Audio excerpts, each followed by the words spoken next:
মনমোহিনীর শারদিয়া bumper offer মাত্র 2000 টাকার কেনাকাটায় লাকি ড্রয়ের মাধ্যমে জিতে নিন বাম্পার প্রাইজ 4 হুইলার গাড়ি সহ fridge, LED TV, washing machine, 2 wheeler গাড়ি। শর্তাবলী প্রযোজ্য।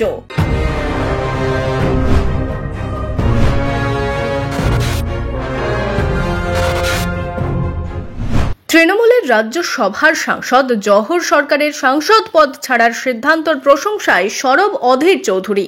রবিবারই আরজিকর কাণ্ডের প্রতিবাদে তৃণমূলের সাংসদ পদ ছাড়ার জন্য মুখ্যমন্ত্রীকে চিঠি দেন জহর সরকার। এই সিদ্ধান্তকে স্বাগত জানিয়েছেন বহরমপুরের প্রাক্তন সাংসদ অধীর চৌধুরী।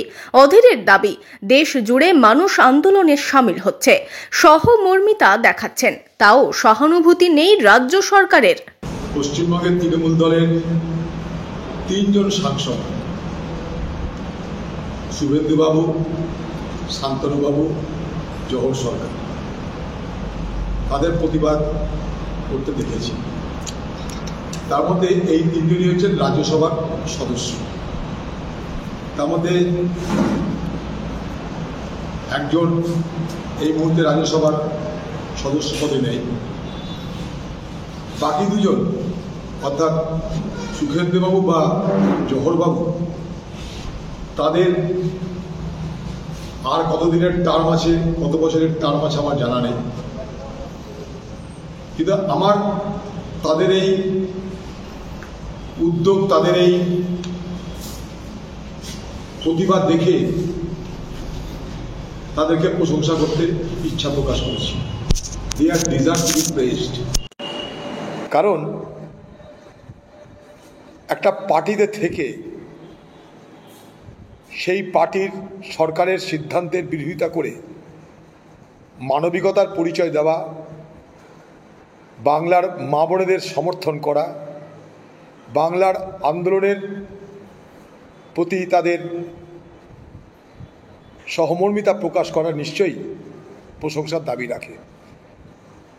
কিন্তু এ বাংলার যারা ক্ষমতাধারী, তাদের এই ধরনের ব্যক্তিদের প্রতিবাদে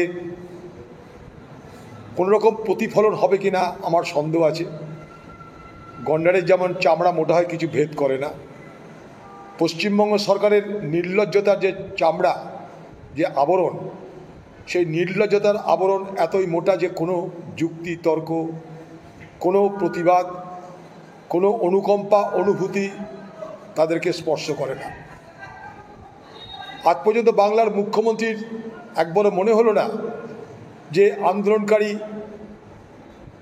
ডাক্তার ছাত্রছাত্রীদের সঙ্গে আলোচনায় একবার বসা দরকার, কিংবা এ বাংলার লক্ষ লক্ষ মানুষের যে প্রতিবাদ, সেই প্রতিবাদের সঙ্গে সহমর্মিতা সহ, যোগিতা সহ সমর্থন প্রকাশ করে নিজেকে একজন প্রকৃত জনপ্রতিনিধি এবং শাসক হিসাবে পরিচয় দেওয়ার চেষ্টা করা দেখলাম না। আপনাদের জানিয়ে রাখি, 14ই আগস্ট সারা বাংলা জুড়ে যে প্রতিবাদটা হয়েছিল, মা বোনেদের আহ্বানে রাত দখলের যে অভিযান হয়েছিল, প্রায় 2.5 থেকে 3 কোটি মানুষ সেদিন সেই আন্দোলনে সামিল হয়েছিল বলে জানতে পেরেছি। কোটি কোটি বাংলার মানুষ শুধু নয়, সারা দেশ জুড়ে এই আন্দোলনের প্রতিফলন দেখতে পাচ্ছি আমরা। এই আন্দোলনের প্রতি সহযোগিতা, সহানুভূতি, সহমর্মিতা আমরা দেখতে পাচ্ছি। কিন্তু সব কিছুর পরেও কি করে বাংলার মুখ্যমন্ত্রী এরকম অভেদ্য অবস্থায় থাকেন ভেবে আমার অবাক লাগছে। একটা ইম্পারভিয়াস গভর্নমেন্ট, যাদের কোনো অনুভূতি নাই, অনুভূতিহীন, বিবেকহীন, আন্তরিকতাহীন একটা সরকারকে আমরা প্রতিদিন দেখতে পাচ্ছি, যাদের কিছু যায় আসে না। তাই জহর সরকারের যে উদ্যোগ, সেই উদ্যোগ যেন তৃণমূল দলের আরও যারা জনপ্রতিনিধি আছে তারা অনুসরণ করে, এটা নিশ্চয়ই আমি বলবো। তৃণমূলের 29টা এমপি তারা জনপ্রতিনিধি, তাদের মধ্যে মেয়েরাও আছে, তাদের তরফ থেকে অন্তত একটা প্রতিবাদ বা প্রতিবাদে সামিল হওয়া কিংবা বাংলার মুখ্যমন্ত্রীর দৃষ্টি আকর্ষণ করে উপযুক্ত ব্যবস্থা নেওয়ার আবেদন করাটা উচিত। কারণ আপনারা কমসে কম মহিলা জনপ্রতিনিধি এবং মানুষের জনপ্রতিনিধি, যাদেরকে বাংলার মায়েরা বাংলার বোনেরা ভোট দিয়েছে,